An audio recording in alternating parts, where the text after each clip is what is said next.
Movie briefing channel पर आपका स्वागत है। शिन गॉडजिला मूवी की स्टोरी इनडायरेक्टली जापान में हुए फुकुशिमा न्यूक्लियर डिजास्टर को दिखा रही है। 2011 में जापान में अर्थक्वेक आने पर सुनामी आई और जिससे न्यूक्लियर पावर पॉइंट की इलेक्ट्रिसिटी चली गई और पानी से पावर जनरेटर्स भी बह गए और न्यूक्लियर प्लांट से रेडिएशंस लीक होने लगी। न्यूक्लियर पावर पॉइंट से हुआ डिजास्टर बिल्कुल वैसा ही है जैसा इस मूवी में एक गॉडजिला करता दिखाई दिया है। मूवी में शिन गॉडजिला अपनी कई बार अपीयरेंस चेंज करता है और ये गॉडजिला अपनी 5th फॉर्म तक चला जाता है और लास्ट की फॉर्म में तो ये उड़ने लगता है। चलिए मूवी एक्सप्लेनेशन स्टार्ट करते हैं। प्लीज वीडियो लाइक जरूर करें और चैनल सब्सक्राइब करना ना भूलें। कहानी के पहले सीन में एक यॉट दिखाया जाता है। कुछ गार्ड्स इस यॉट में इसके मालिक को ढूंढ रहे होते हैं और लाइव वीडियो बनाकर अपने सुपरवाइजर को दिखा रहे होते हैं।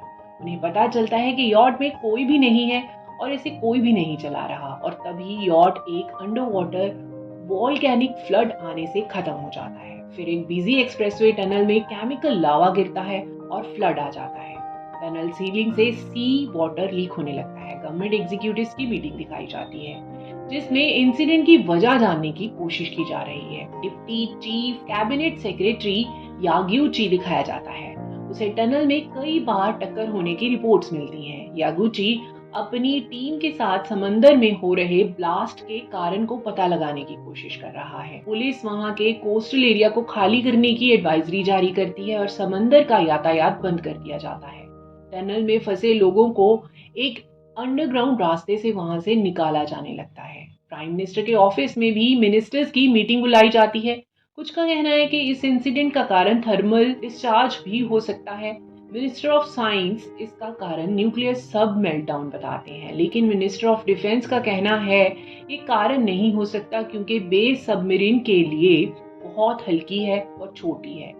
मिनिस्टर ऑफ ट्रांसपोर्टेशन कहते हैं कि ये मैग्मा स्टीम हो सकती है, मतलब धरती के नीचे से मिनरल्स बाहर सरफेस पर आ रहे हैं जिसके कारण ये समंदर में वॉल्केनिक ब्लास्ट हो रहे हैं और या फिर ये एक बड़ा हाइड्रोथर्मल वेंट भी हो सकता है।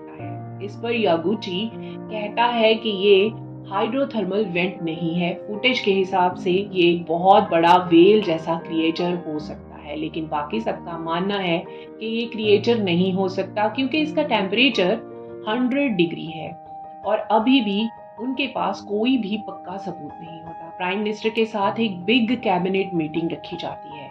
ये मीटिंग को बीच में से रोककर टीवी पर चल रही न्यूज दिखाई जाती है जिसमें समंदर में एक बहुत बड़े क्रिएचर की टेल साफ दिखाई दे रही है। इस क्रिएचर को समझने के लिए जल्दी से बायोलॉजिस्ट और स्कॉलर्स की लिस्ट बनाई जाती है, लेकिन वो कुछ भी खास इंफॉर्मेशन नहीं दे पाते। यागुची अपनी एक कॉलेज की फ्रेंड हिरोमी को बुलाता है। हिरोमी एनवायरनमेंट मिनिस्ट्री में एक लो रैंक पर काम करती है। वो बताती है कि इस क्रिएचर के पानी में रहने के लिए गिल्स हैं और लैंड पर आने के लिए भी लेग्स हैं, लेकिन स्कॉलर्स के रिसर्च के हिसाब से क्रिएचर की लेग्स पंख की जैसी हैं, वो उसका खुद का वेट ही नहीं उठा सकती। प्राइम मिनिस्टर प्रेस कॉन्फ्रेंस में कहता है कि जनता परेशान ना हो, ये क्रिएचर पानी से बाहर नहीं आ पाएगा क्योंकि वो खुद के वेट को नहीं झेल सकता और मर जाएगा। लेकिन तभी ये क्रिएचर कमाता डिस्ट्रिक्ट में रेंगता घुस जाता है और पूरी तबाही मचा देता है। इस क्रिएचर की बॉडी बहुत विशाल है और शार्क की तरह गिल्स हैं जो केमिकल लावा गिरा रहे हैं। लंबा नेक है, लंबी टेल है, लेग्स छोटी हैं और रेड मसल साफ दिखाई दे रहे हैं।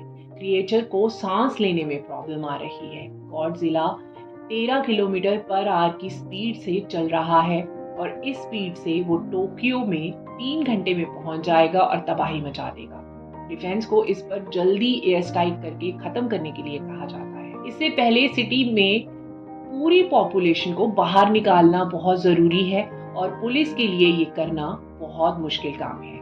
लोग सिटी से बाहर जाना चाहते हैं लेकिन उन्हें कहाँ जाना है कुछ नहीं पता। तभी पता चलता है कि ये क्रिएचर रुक गया है, लेकिन फिर ये क्रिएचर साइज में बढ़ने लगता है और फोर्स को अटैक के लिए भेजा जाता है, लेकिन अटैक नहीं किया जाता क्योंकि वहां कुछ सिविलियंस भी हैं। प्राइम मिनिस्टर एयरफोर्स को अटैक सस्पेंड करने को कहता है। इस क्रिएचर को जानने के लिए स्पेशल याग्यूची एक टीम बनाता है। टीम में न्यूक्लियर पावर डायरेक्टर पूछता है कि इस क्रिएचर को जीने के लिए एनर्जी कहां से मिलती होगी। हिरोमी कहती है कि शायद इस क्रिएचर का एनर्जी सोर्स न्यूक्लियर फिजन है। याग्यूची की टीम से एक मेंबर एक रेडिएशन को ट्रैक करने लगता है। उसे पता लगता है कि क्रिएचर जहां से भी गुजरता है वहां रेडिएशन फैला रहा है और ये बात इंटरनेट पर भी वायरल हो रही है। यूएस ने कियोको को माकी के बारे में बताने के लिए जापान भेजा होता है।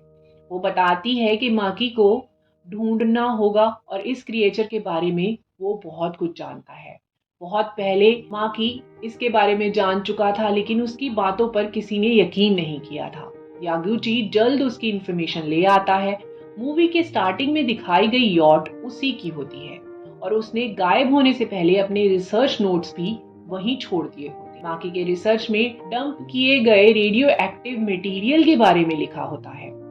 माकी ने पहले ही समझ लिया था कि रेडियो एक्टिव की मलिनता से म्यूटेट होकर एक सी क्रिएचर बनने वाला है। रिसर्च पेपर से पता चलता है कि क्रिएचर का नाम गॉडजिला है और जापानीज में उसे गोजिरा कहा गया है। माकी का एक चार्ट भी मिलता है जिसे कोई समझ नहीं पाता। कुछ टीम मेंबर्स ये समझ पाते हैं कि गॉडजिला की बॉडी खुद को बड़ा कर सकती है और वो खुद को म्यूटेट करती है, मतलब उसकी बॉडी बदलती रहती है। इंसानों को ये जानवर हरा सकता है लेकिन ये मॉर्टल नहीं है, इसे मारा जा सकता है। गॉडजिला की बॉडी फिन्स पर न्यूक्लियर रिएक्टर हीट वेंट्स हैं, मतलब ये ब्लड कूलिंग सिस्टम है। म्यूटेट होने के बाद अपनी बॉडी टेम्परेचर को ठीक करने के लिए वो टोक्यो बे में चला जाता है। रिसर्च टीम समझ जाती है बहुत सारी कूलिंग देने से ये गॉडजिला मूव नहीं हो पाएगा। सिटी में कुछ पॉपुलेशन ऐसी भी है जो इस गॉडजिला को गॉड मानने लगी है। रिसर्च टीम के लोग डे नाइट बिना ब्रेक काम करते हैं। सभी का डेडिकेशन काफी इंस्पायरिंग होता है। सभी लोग, मिनिस्टर्स, आउटसाइडर्स, सब एक टीम बनकर काम करते हैं। अब कुछ दिन बाद गॉडजिला बाहर आता है। इस बार वो साइज में डबल है और अपनी 4th फॉर्म में आ गया है। उसके सिटी में चलने से बहुत तोड़फोड़ हो रही होती है और वो टोक्यो में 3 घंटे में पहुंचने वाला होता है। जापान की एक और फोर्स को गॉडजिला पर अटैक करने के लिए लगा दिया जाता है, लेकिन मशीन गन्स और नॉर्मल फायरिंग से उसका कुछ नहीं होता। मिसाइल्स के लिए परमिशन मिलती है। गॉडजिला की स्किन पर मिसाइल्स का भी कोई असर नहीं होता। टोक्यो में जाने से रोकने के लिए पहले मिलिट्री फोर्स आर्टिलरी का यूज करती है, लेकिन गॉडजिला पर कुछ भी असर नहीं होता। अब मिशन को सस्पेंड कर दिया जाता है। डिफेंस कुछ नहीं कर पाता। यूएस से हेल्प मांगी जाती है। लोगों को अंडरग्राउंड मूव किया जाता है। पीएम को गवर्नर को चार्ज देकर हेलीकॉप्टर से निकालने की कोशिश की जाती है। यूएसएएफ बॉम्बर्स डिस्ट्रक्टिव बॉम्ब से गॉडजिला पे अटैक करते हैं और उसे बहुत जख्मी कर देते हैं, लेकिन गॉडजिला बड़ी जल्दी रिकवर कर लेता है और मुंह से बहुत खतरनाक एटॉमिक रेज निकालने लगता है। पीएम का हेलीकॉप्टर भी इन रेस की चपेट में आ जाता है। उसके बाद मिसिंग हो जाता है। लोगों को अंडरग्राउंड रहने को कहा जाता है क्योंकि गॉडजिला ने टोक्यो में अब रेडिएशंस फैला दिए हैं। अब गॉडजिला की एनर्जी खत्म हो जाती है और वो रुक जाता है। यूएन भी यूएस को गॉडजिला को खत्म करने को कहता है। यूएस गॉडजिला को न्यूक्लियर मिसाइल से खत्म करने वाला है। जापान के पीएम को भी यूएन की बात माननी पड़ती है क्योंकि जापान को रीबिल्ड करने के लिए उन्हें और कंट्रीज की हेल्प चाहिए होगी। गॉडजिला के टिश्यू सैंपल से पता चलता है कि ये हर बार अपीयरेंस चेंज करने वाला क्रिएचर है और नए क्रिएचर पैदा भी कर सकता है। याग्यूची अपनी फ्रीजिंग प्लान गॉडजिला पर ट्राई करना चाहता है। उसे पता है कि यूएस थर्मोन्यूक्लियर बॉम्ब गिराने से पहले टोक्यो को खाली करने का टाइम मिलेगा। उसे उसी टाइम विंडो में गॉडजिला के ब्लड को फ्रीज करना होगा, लेकिन उसके लिए उन्हें 672 किलोलीटर कोगुलेटिंग चाहिए होगा। सभी केमिकल कंपनीज को कॉल की जाती है। कोगुलेटिंग को प्रोड्यूस करने को कहा जाता है। पुलिस और कुछ फोर्स इसे शिप करवाने लग जाती है। पीएम और ऑफिशियल्स को वहां से निकलने को कहा जाता है। गॉडजिला 15 दिन बाद एक्टिव होगा। जापान के पास बहुत कम टाइम है। 3.6 मिलियन पॉपुलेशन को वहां से निकालना आसान काम नहीं होता। रिसर्च टीम माकी के ओरिगामी रिडल को भी सॉल्व कर लेती है। इंटरनेशनल सपोर्ट के साथ रिसर्च टीम अपना मिशन स्टार्ट करती है। गॉडजिला पे अटैक किया जाता है। अटैक करने से गॉडजिला उड़ जाता है। फोटोन्स के साथ डिस्ट्रक्शन फिर से शुरू कर देता है। कुछ ड्रोन्स भी शॉट डाउन कर देता है। रेडिएशन की परवाह किए बिना मिशन को कंटिन्यू किया जाता है। गॉडजिला इस बार और ज्यादा इंटेंसिटी रेज निकालने लगता है और बहुत सी जानें चली जाती हैं। गॉडजिला के आसपास की बिल्डिंग्स को डिस्ट्रॉय कर दिया जाता है, जिससे गॉडजिला पर वो बिल्डिंग्स गिर जाती हैं। गॉडजिला गिर जाता है, उसके मुंह में कोएगुलेट इंजेक्ट किया जाता है, लेकिन गॉडजिला उससे पहले ही उठ जाता है। लेकिन इस बार वो काफी वीक होता है। ट्रेन बॉम्ब्स के साथ गॉडजिला को फिर से हिट किया जाता है। गॉडजिला गिर जाता है। फिर से 100% कोएगुलेट इंजेक्ट किया जाता है और गॉडजिला की बॉडी स्टिफ हो जाती है। लेकिन गॉडजिला फिर से उठ जाता है और कुछ देर बाद उसका टेम्परेचर -196 डिग्री ड्रॉप हो जाता है और वो फ्रीज हो जाता है।